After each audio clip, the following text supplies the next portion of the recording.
bienvenidos a este tiempo precioso. Estamos en Pacto de Gracia, un lugar donde la misericordia de Dios nos ha alcanzado y estamos estudiando y aprendiendo y siendo bendecidos con una palabra que renueve nuestro corazón, que renueva nuestros días, nuestra vida.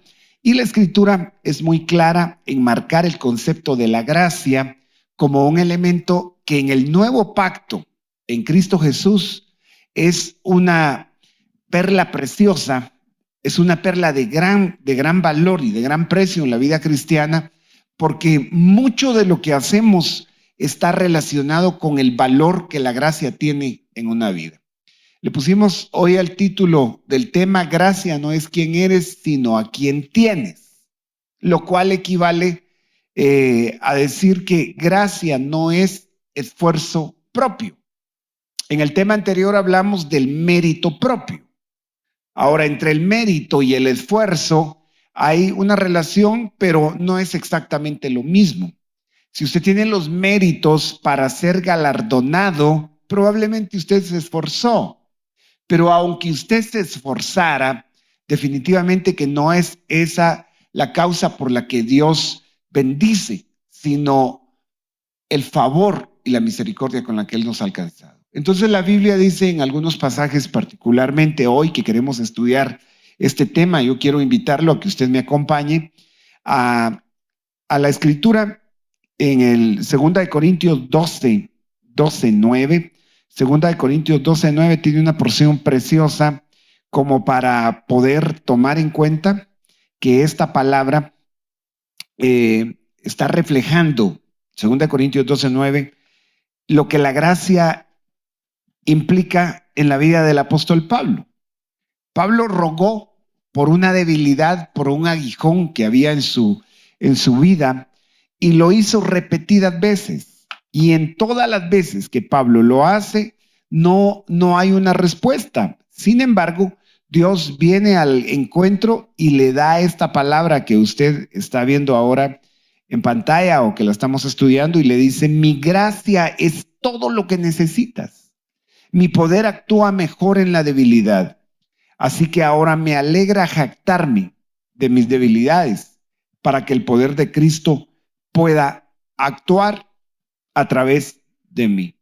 Entonces, nos encontramos con una respuesta preciosa a esa pregunta de por qué el poder de Dios muchas veces no es evidente.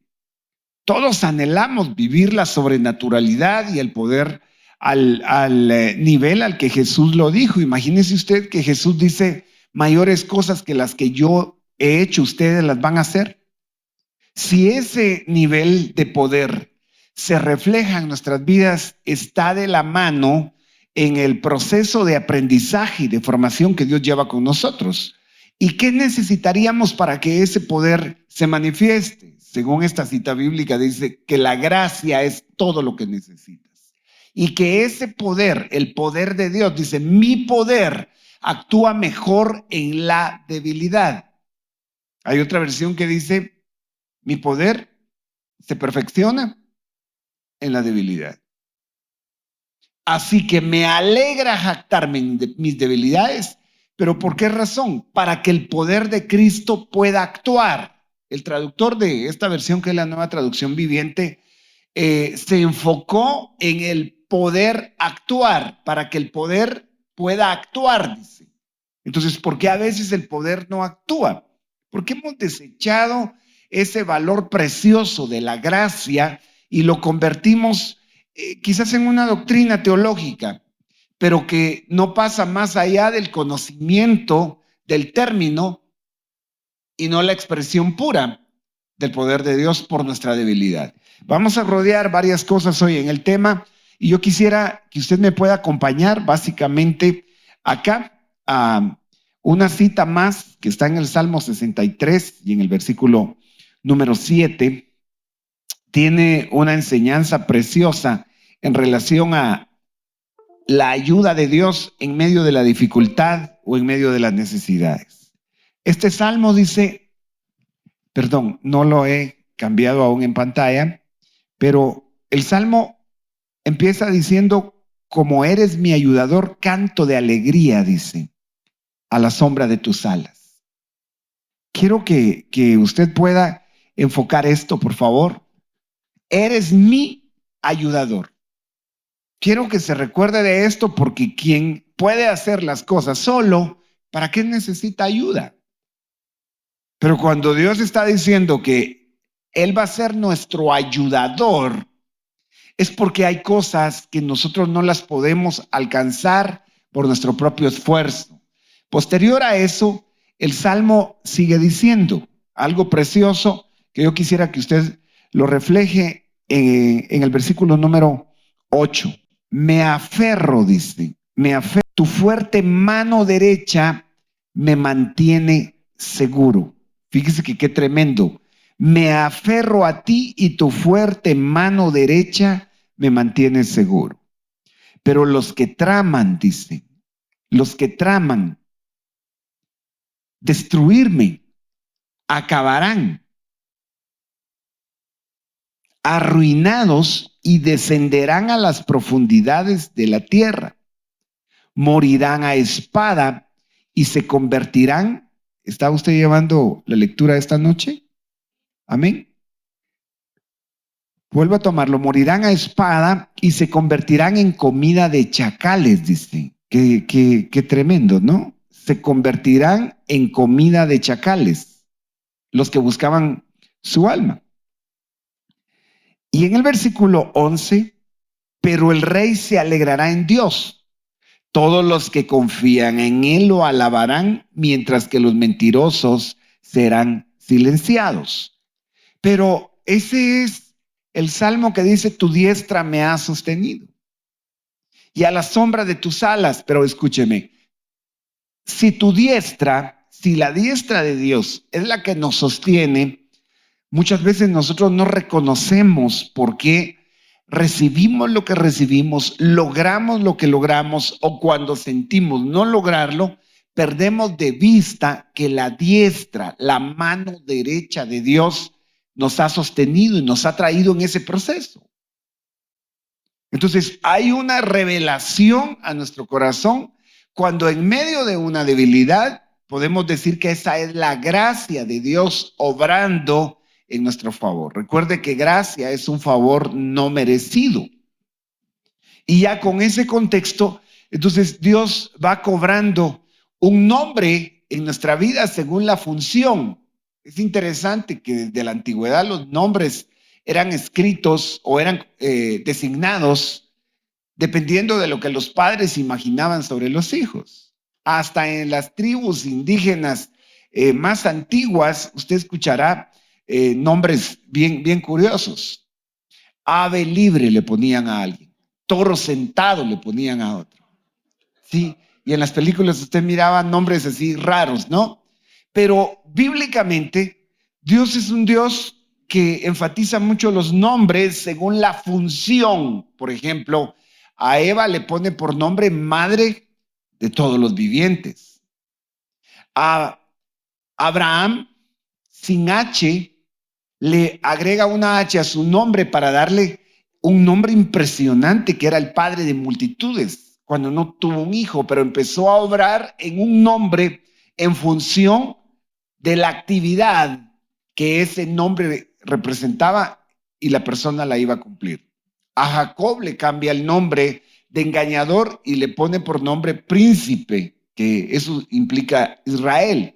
Y hablando de esto en el tema de la gracia, es importantísimo que consideremos cosas como estas, por favor. Yo quiero que enfaticemos un poquito el tema, no es los nombres de Dios, pero nos va a abrir el escenario para el estudio de la gracia de Dios a la manera de que no es lo que tú tienes lo que importa, es a quién tienes.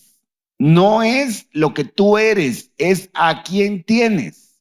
Ese es el punto, por favor. Y entre los nombres de Dios, yo solo puse acá algunos, pero usted los va a encontrar si usted estudia la palabra de Dios y lee un poquito también algunos escritores cristianos, nombres como Elohim, El Shaddai, El Lion, Jehová Jireh, Jehová Rafa, Jehová Nisi, y cada uno de estos fue reflejado en una circunstancia en donde Dios cobró un papel para ser llamado con ese nombre. De todos los que están aquí, por ejemplo, me impresiona el día en el que, hablando de Jehová Jireh, Abraham sube al monte con su pequeño Isaac y Dios le pide sacrificarlo. Y cuando Abraham prepara el fuego y el altar para sacrificar a Isaac, está a punto de sacrificarlo cuando Dios detiene su mano, pero la palabra de Abraham, antes de empezar a subir el monte Moria, el niño le pregunta, aquí está la leña, aquí llevamos todo para el sacrificio, ¿y dónde está el cordero? Y la respuesta fue, Jehová proveerá. Eso implica Jehová Jireh. Abraham no le puso el nombre a Dios sin que implicara para él una actividad que iba a ser plena. Yo no sé cuál sea el nombre de Dios en la necesidad que tú hoy tienes, pero te aseguro que Dios está ahí para salvarte de esa condición. Y ya vas a ver por qué. Entonces, nombres como el Lion, que es el dueño, el poderoso, el soberano, el Dios de todas las cosas.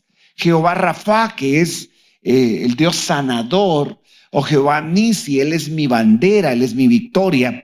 Con todos esos nombres, impresiona que, hablando un poquito de esto, porque hay gente que cuestiona los nombres, el llamado tetragramatón son esas 4 letras impronunciables, que para poder manejarlas, para poder utilizarlas, le colocaron algunas vocales y eso dio lugar a nombres que hoy los conocemos para referirnos. Por ejemplo, Yahvé o Yahweh, Yahvé, Yahvé, así como sus variantes, Jehová, Jehová o Jehová.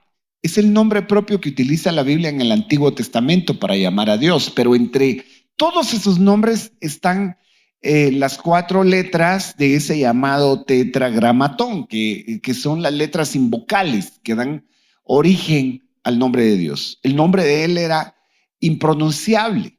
Cuando Moisés le pregunta, y cuando me digan en nombre de quién vengo, en nombre de quién voy a decir, y la respuesta es simplemente el yo soy. El yo soy. Pero luego Dios empieza a revelar y a dar nombres según la función. Es que esto es importante para lo que queremos estudiar hoy, por eso necesito pasar por acá. Observe, Jesús es el derivado de esa misma composición del tetragramatón, solo que para los hebreos es Yeshua. Y Yeshua da lugar a esta misma, o tiene su raíz en Yahvé. Y esto es importante para entender que esto nos lleva a ver que Yahvé o Yahvé es nuestro Salvador. Usted lo podría traducir como Él es nuestro Salvador o Él es nuestro, el Señor es nuestro Salvador. Eso es lo que significa el nombre de Jesús.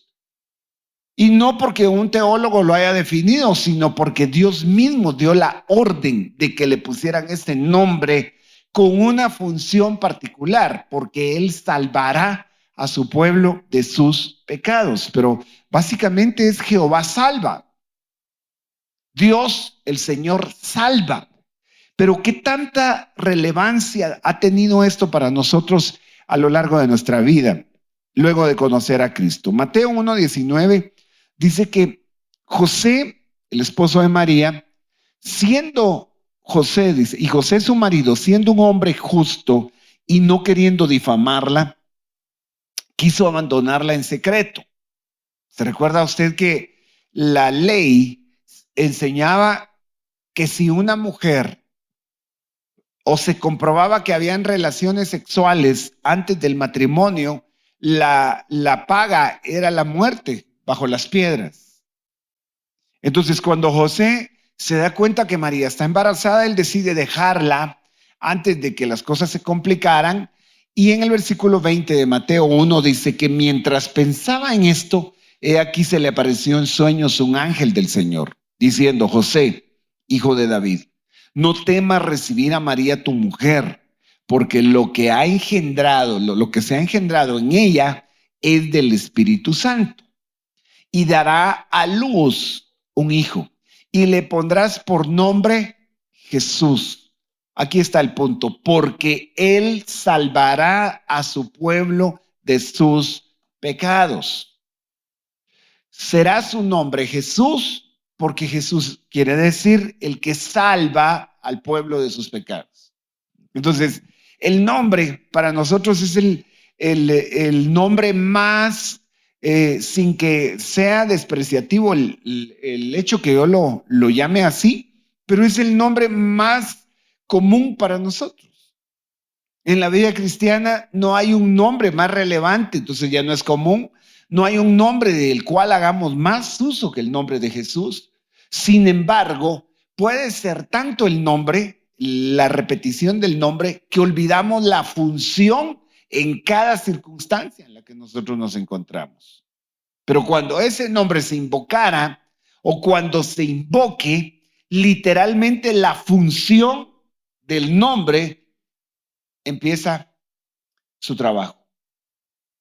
Es como que si usted le pusiera por nombre a una hija, dígame un nombre que inspire algo muy positivo. Vaya, le puso por nombre Esperanza a su hija. ¿Sí? Y resulta que cuando usted ve a su hija dice, hay tanto problema con la esperanza. Qué desesperanza con la esperanza, ¿no? Entonces, el nombre no se quedó más que en una composición de letras que permiten identificar a alguien, pero que nada tiene que ver el nombre relacionado con su función.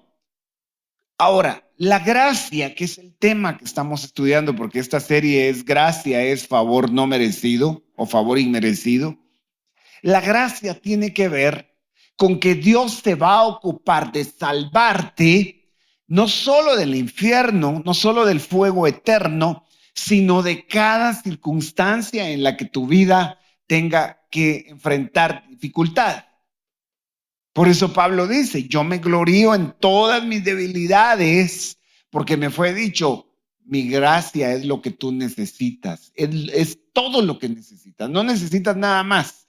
Lo que necesitas es creer que hay un favor que tú no lo mereces. Eso es la gracia. Porque cuando tú crees merecerlo, la circunstancia aprieta, pero tú partes de creer que no lo mereces. Y porque no lo mereces, no lo recibes. Hay una relación bien profunda entre la gracia y la fe. La gracia no funciona sin la fe, como la fe no funciona sin la gracia. Porque la fe es creer y esperar no por lo que tú hiciste, sino por una promesa que te fue dada, aunque tú no hayas hecho. Y la gracia no tiene que ver con las obras. Entonces sería fácil que alguien, porque hizo, es capaz de creer, pero cuando no has hecho, y por eso es que te digo que hay gente que alterca con esto, porque creen que la gracia es tan fácil que debilita la santidad o la invalida. Y es totalmente lo contrario. Entonces, en el versículo 21 quiero dejar marcado, Jesús es el nombre que le pondrás, dice, porque él salvará a su pueblo de sus pecados. Ya con ese contexto, vamos a encontrar una serie de cosas a considerar en este momentito, porque junto a esa promesa del nacimiento de Cristo, habían otras profecías que habían sido dadas. En el momento que Isaías escribe muchos años antes de que Jesús naciera, casi que miles de años antes de que Jesús nazca, sale esta profecía de Jesús, el Emanuel. No aparecía en ese contexto de Isaías la palabra Jesús, sino le voy a mostrar la cita, pero decía, un niño nos es nacido hoy. Y lo dilatado de su imperio no tendrá fin, y será su nombre admirable, consejero, Dios fuerte, Padre eterno, príncipe de paz. Y estaban todas esas profecías descritas. Pero uno de los nombres que es anunciado es que él sería Emanuel. Y Emanuel literalmente quiere decir el todopoderoso Dios con nosotros. Pero mire cómo lo repetimos, cómo lo decimos. Si supiéramos la magnitud de esta palabra, y es lo que Dios está trayendo hoy a nuestro corazón se levantaría de cualquier circunstancia. Porque el concepto bíblico en Mateo 1:22, después de la cita anterior de será su nombre Jesús, hasta el versículo 21 que leímos, ahora el 22 dice, todo esto sucedió para que se cumpliera lo que el Señor había hablado por medio del profeta. ¿Qué profeta? Isaías lo había escrito. Y dice que todo sucedió para que se cumpliera. Y esta era la profecía. He aquí, la Virgen concebirá y dará a luz un hijo. Y le pondrán por nombre Emmanuel, que traducido significa Dios con nosotros. Entonces, ¿en qué quedamos?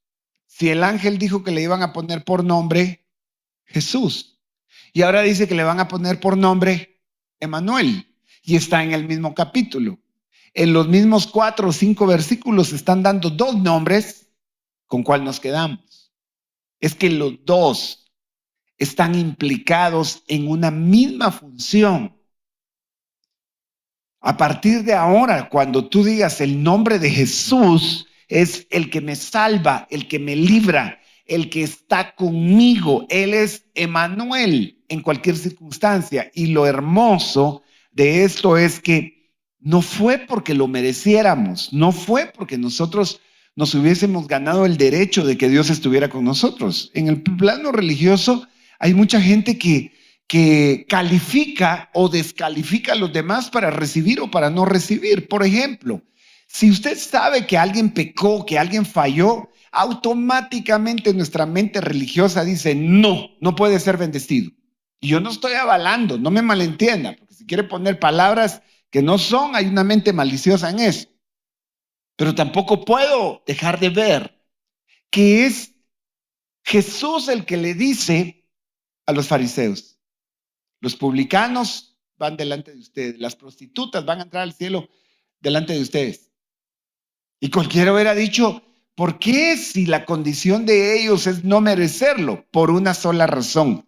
Esa gente en su pecado pudo reconocer que no merecía. Y cuando Jesús se acercó, lo único que vieron fue la bondad de lo que no merecían. Y es lo que Dios busca ahora en nuestro corazón para que la gracia sea efectiva. Solo hasta que alguien está consciente de su debilidad, la gracia puede obrar.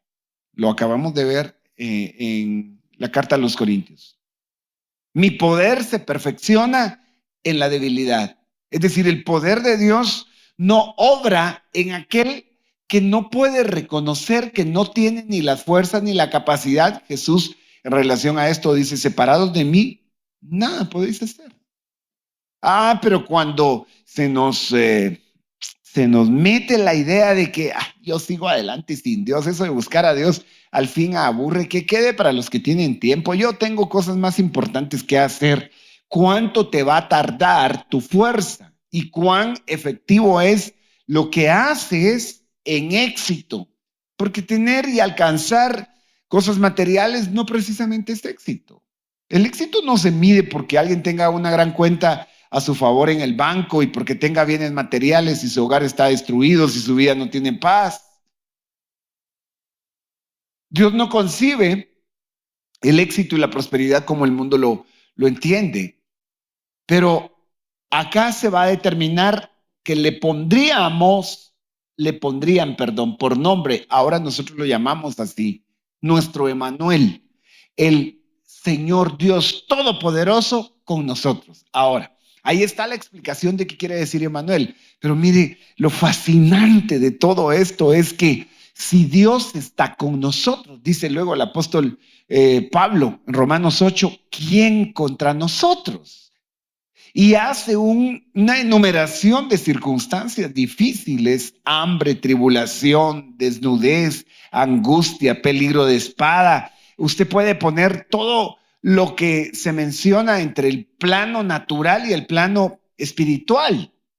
ángeles, potestades, principados, lo presente, lo porvenir, ninguna cosa creada nos podrá apartar del amor de Dios que es en Cristo Jesús. Ahora, dice literalmente en Cristo Jesús, y eso es en el ungido que salva a su pueblo. Ahora, una cosa es salva de pecados y la otra es salva de dificultades. Porque en Romanos 8 no se está hablando solo de pecados en los que vamos a ser más que vencedores. Se está hablando de circunstancias difíciles en donde Dios promete victoria.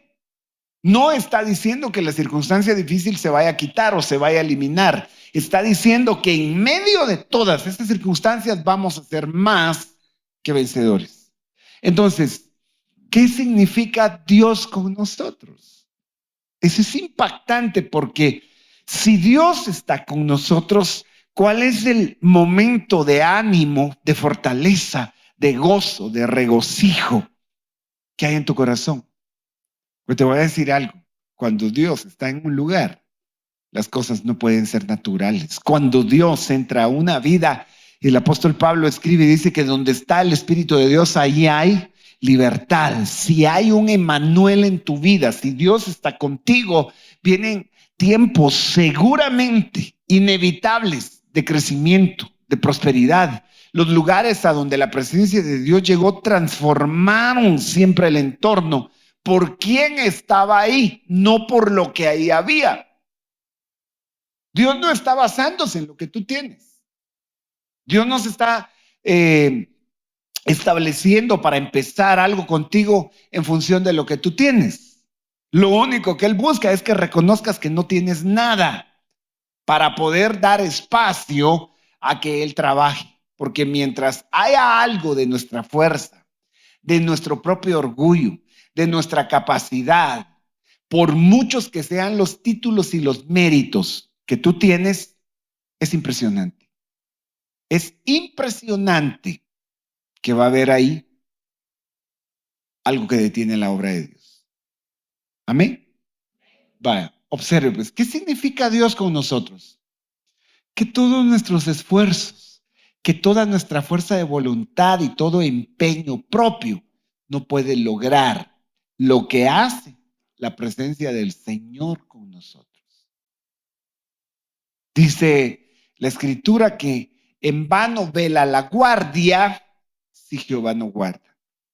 En vano el hombre madruga y se levanta en todo su afán si Dios no va a prosperar la obra de sus manos.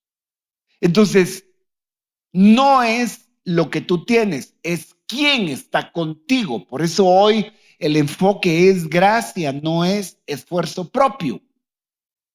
No estoy diciendo con esto que tú no trabajes, que tú no le pongas ganas, pero por mucho que tú hagas, tomar conciencia de que el Señor está contigo, eso es impresionantemente productivo y beneficioso.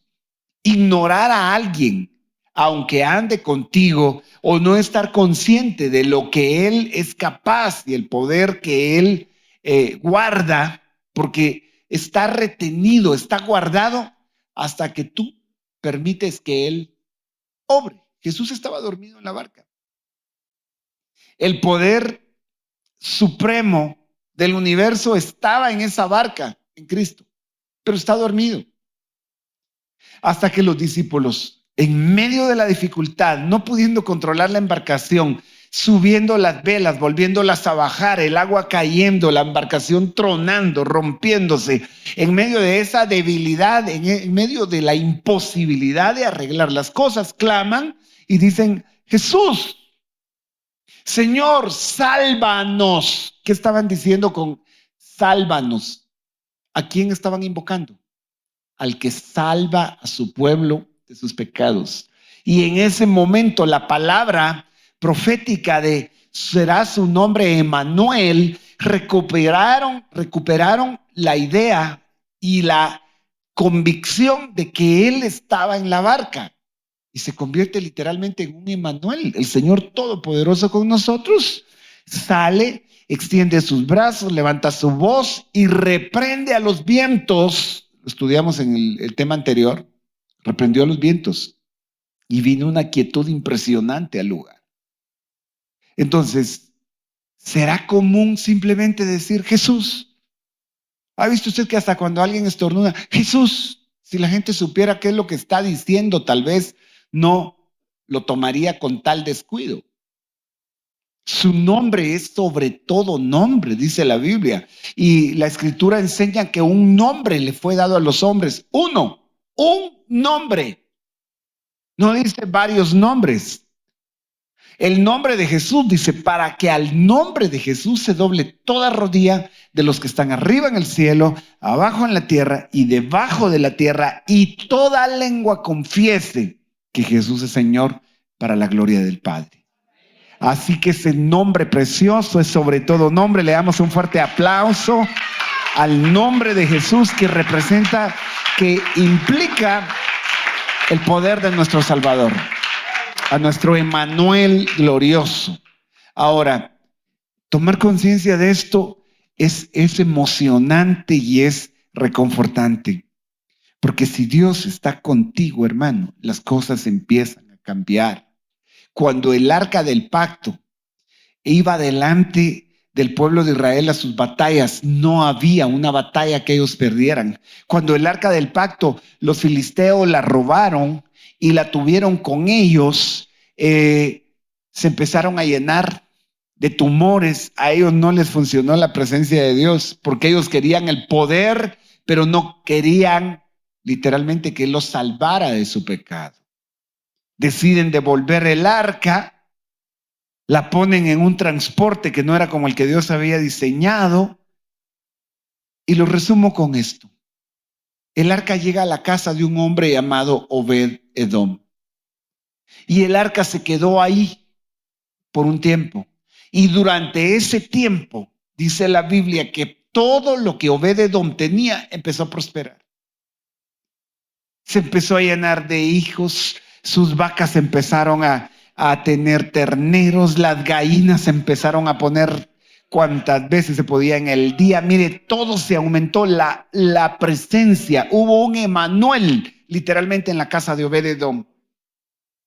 Ahora, ¿va a haber debilidad? ¿Va a haber escasez? ¿Va a haber necesidad? Sí, pero es ahí donde tu corazón se va a reafirmar, porque la fe no es la certeza de las cosas que se ven, sino por el contrario, es la certeza de las cosas que no se ven. Y aunque veas escasez, aunque veas dificultad, aunque veas problemas, tú no vas a invocar el nombre de Jesús y el poder salvador, porque Él lo prometió. Él salvará a su pueblo.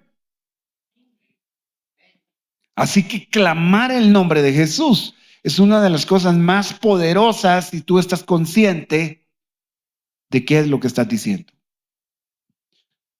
Si en ese contexto yo veo que el pueblo hebreo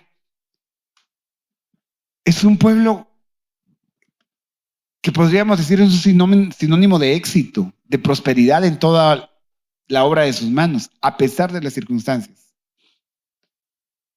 Un pueblo que en 70 años se convierte en una potencia mundial. La economía y el Producto Interno Bruto del pueblo hebreo a estas alturas es impresionante comparado con potencias mundiales como Estados Unidos, como China. Y usted se pregunta, ¿cuál fue el secreto? Nuestros países tienen ya cuántos años, estamos a punto de celebrar 200 años de independencia. ¿Qué ha pasado con todas las culturas en las que no fue Dios el apoyo y no pudieron reconocer que la diestra de Dios se había metido en el proceso, sino se desechó? Israel es un referente a la prosperidad y hay detalles bien tremendos. Usted puede encontrar en las redes, en el internet, puede buscar la prosperidad de Israel. Se va a encontrar con que su mayor dificultad fue el agua. Una nación con desierto, y Dios alumbra los cerebros de estos hombres y la prosperidad viene y empiezan a tomar el agua del mar para desalinizarla, y ahora el 80% de su agua es agua de mar. solo que la convirtieron en potable. Cuando uno empieza a ver que las grandes empresas como Amazon, empresas como, mire, el creador de esta aplicación de Waze, el creador, no tengo el tiempo para mencionarle grandes empresas de renombre ahora mismo. Y su crecimiento, su nacimiento fue dentro del mismo pueblo de Israel. Inventos, más del 23% de los premios Nobel son de gente judía. La promesa de Dios se hizo real. Te haré cabeza y no cola. Vas a estar arriba y no vas a estar abajo. Pero el punto más tremendo, por eso le digo, el hecho de considerar que por su gracia, la gracia es todo lo que necesitas, dice, porque su poder se perfecciona en tu debilidad. Así que no sé cuál sea tu debilidad, tal vez algo así tienes. Tal vez tu situación es económica, salud, ¿cuál es el problema? Pero quiero mostrarte algunas cosas porque el pueblo de Israel ha vivido momentos tremendos. Hay una historia bien impactante del año 67. Israel entra en una guerra a pocos años de su fundación. ¿En qué año se fundó el Estado de Israel? 48. Del 48 al 67, esa nación empezó a recuperar su tierra y Dios empezó a hacer volver de entre las naciones a muchos de los judíos y los empezó a regresar a su tierra prometida. Y para el año 67 se levantan las naciones que estaban en su entorno para obligarlo a que devolviera parte de la tierra del Sinaí. Y se desata la famosa famosa guerra de los 6 días. Usted la puede chequear y es un punto histórico, pero mire, hay tanto testimonio de la manera en la que Dios los salvó, al punto que escritores han ocupado el tiempo para guardar testimonios de ángeles literalmente metidos en plena batalla. Hay videos que algunos dicen, no, ese video está editado, alguien lo compuso, estaba viendo uno y cuando usted pueda, pues búsquelo. Lanzan unos misiles en contra de Israel recientemente en el conflicto de Gaza y los misiles explotan en el aire, son direccionados, es una tecnología para que si alguien lo apuntó hacia el lugar que quiere destruir, eso va a ser tan exacto. Lo interesante es que en el aire los misiles se desvían y empiezan a explotar solitos en el aire.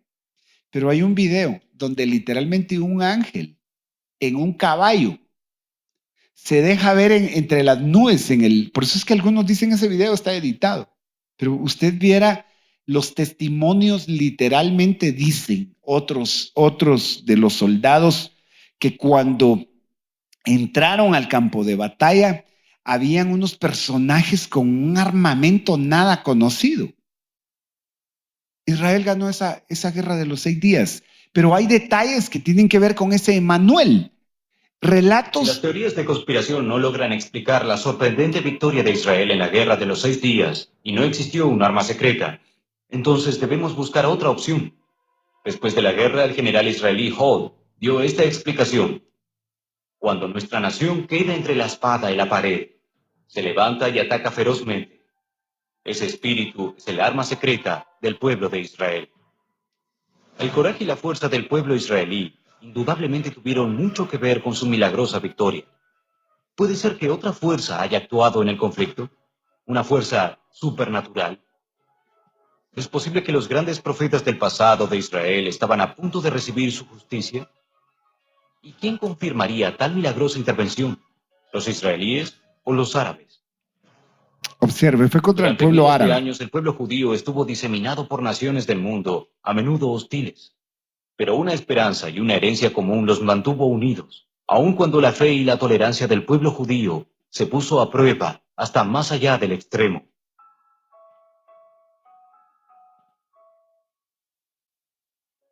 Quizá debido a esto el espíritu colectivo y la firmeza de los israelíes se endurecieron como el acero, convirtiéndolos en uno de los guerreros más feroces de la tierra. ¿Acaso esto explica cómo superaron tremendos obstáculos para ganar la guerra de los 6 días? Tal vez, pero puede haber otra explicación. Estoy convencido de que hubo una intervención divina en la guerra de los 6 días. Si comparamos los dos ejércitos y vemos el número de soldados y la cantidad de maquinaria, es imposible que hayan triunfado sin ayuda externa. Israel era una nación contra un mar de estados árabes. Parecía que sin duda íbamos a perder y dejar de ser una nación entre naciones cuando ganamos. Y especialmente cuando liberamos la sagrada ciudad de Jerusalén. No tuvimos dudas de que fue una victoria concebida por Dios. Durante la guerra de los 6 días ocurrieron varios hechos que son muy difíciles de explicar. Parecen estar en el plano de lo supernatural más que en el plano natural. Parecían estar actuando a favor de Israel.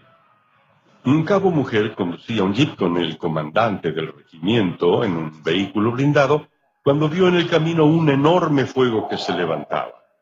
El comandante no vio nada y la mujer, pensando que sus antiparras estaban sucias, le gritó que se desviara del camino. Estaba seguro de que había peligro porque conocía bien a la mujer y confiaba en su palabra, aunque no veía nada. Sin embargo, se desvió por otro sendero que apareció entre las dunas. La columna de vehículos que iba detrás lo siguió. Solo un jeep continuó por el camino original. De pronto hubo una tremenda explosión y un incendio. El jeep que no se había desviado pasó directamente por un campo minado egipcio. ¿Acaso esto solo es un fortuito ejemplo de los trucos que la arena del desierto puede jugarle al ojo humano? ¿O en realidad la cabo vio una visión que le advirtió del peligro que había adelante? Más importante, ¿por qué esta guerra estuvo llena de tantos ejemplos de hechos inexplicables que actuaron a favor de Israel? Israel es un milagro, y la forma en que Dios aparece en el campo de batalla a lo largo de la historia de 4000 años es un milagro. En la batalla que llevó a la guerra de los 6 días en los límites de Siria con Israel, fui gravemente herido durante una batalla muy dura y muy larga. Un tanque me pasó por encima del cuerpo y quedé en el campo de batalla casi muerto. Me quedaban pocos minutos de vida. Cientos de soldados sirios vinieron desde la montaña y me rodearon por todos los costados.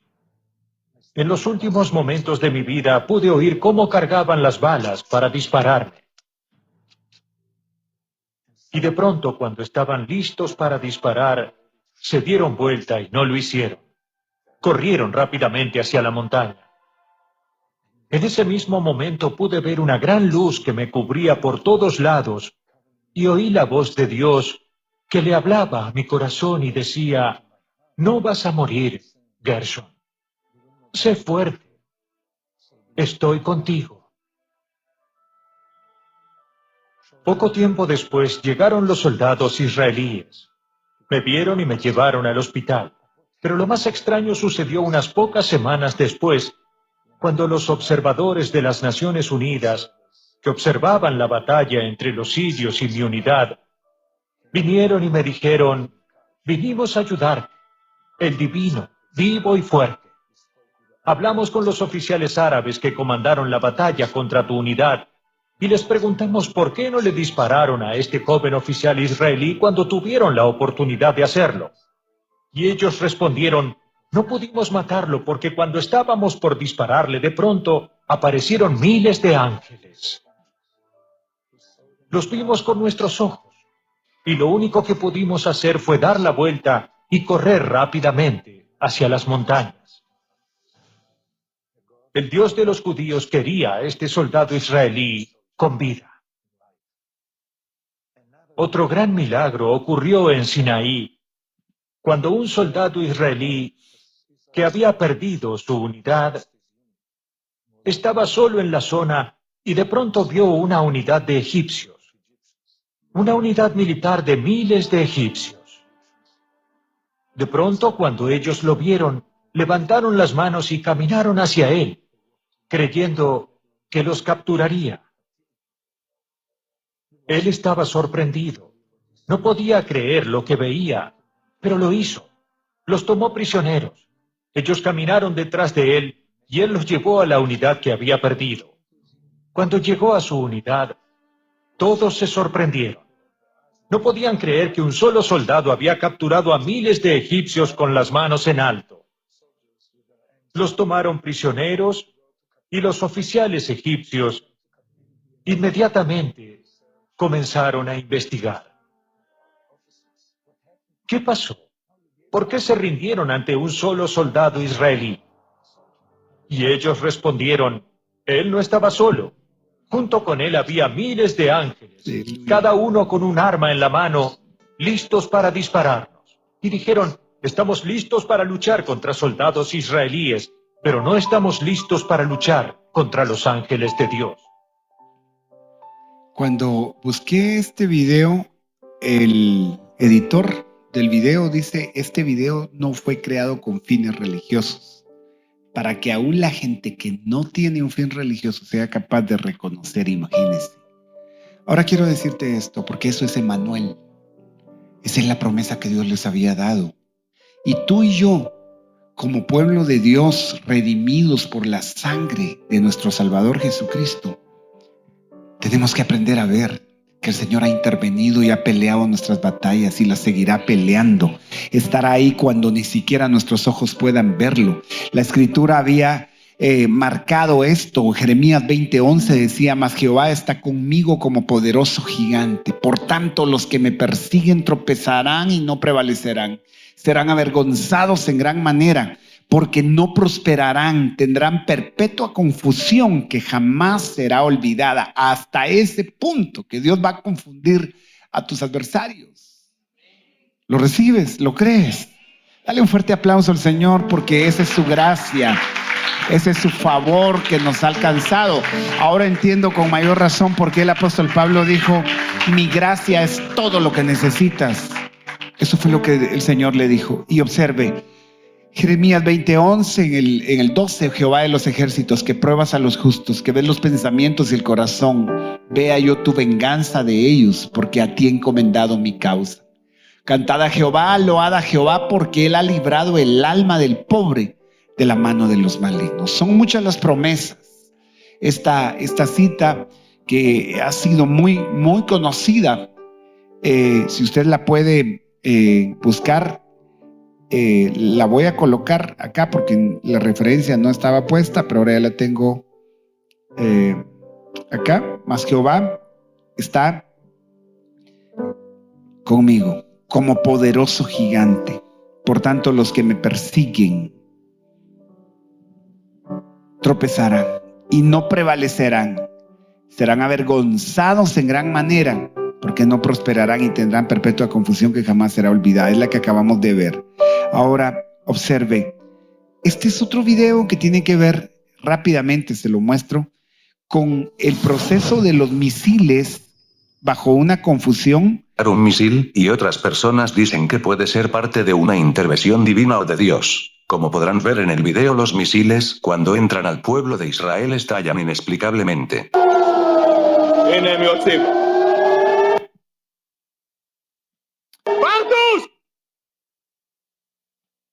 Lo sorprendente es que los misiles al final no llegaron a su destino.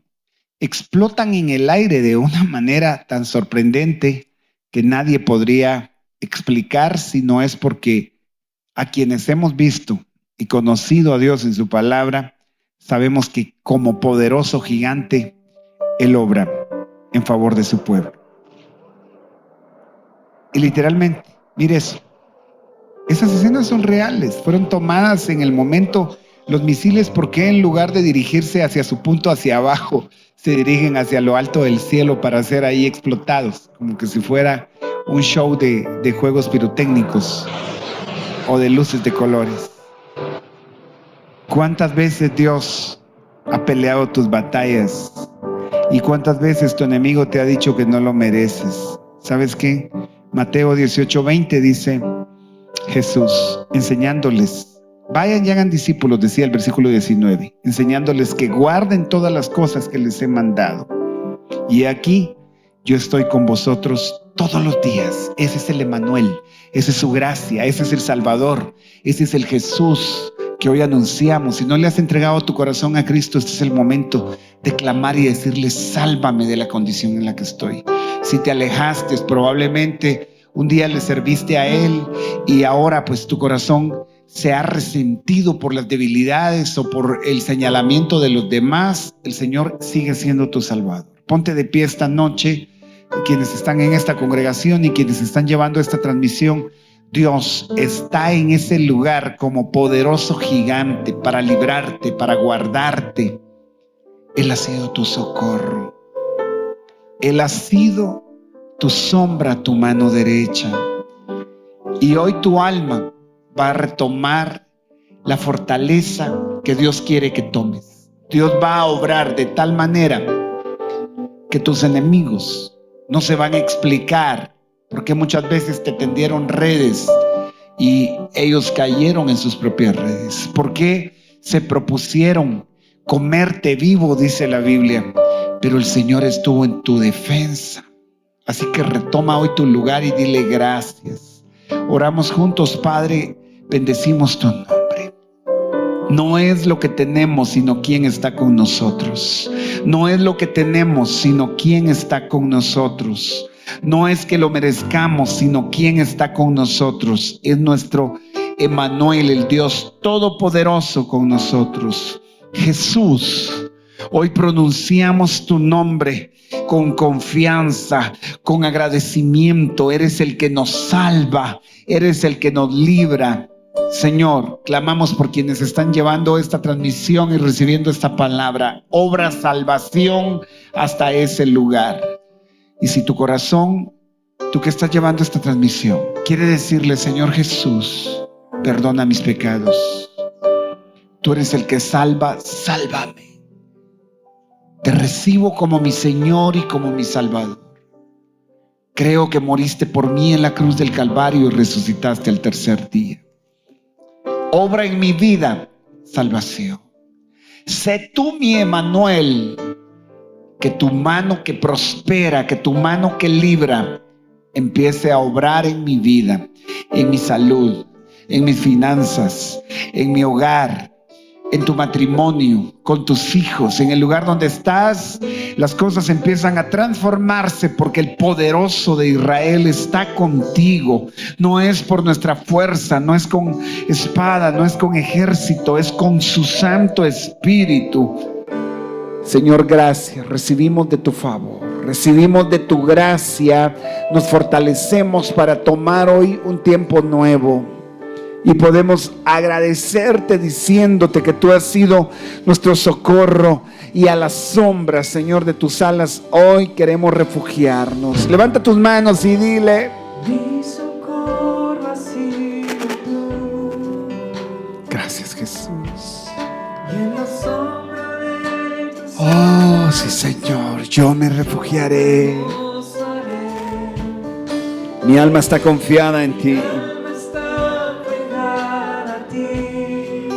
porque tu diestra me ha sostenido.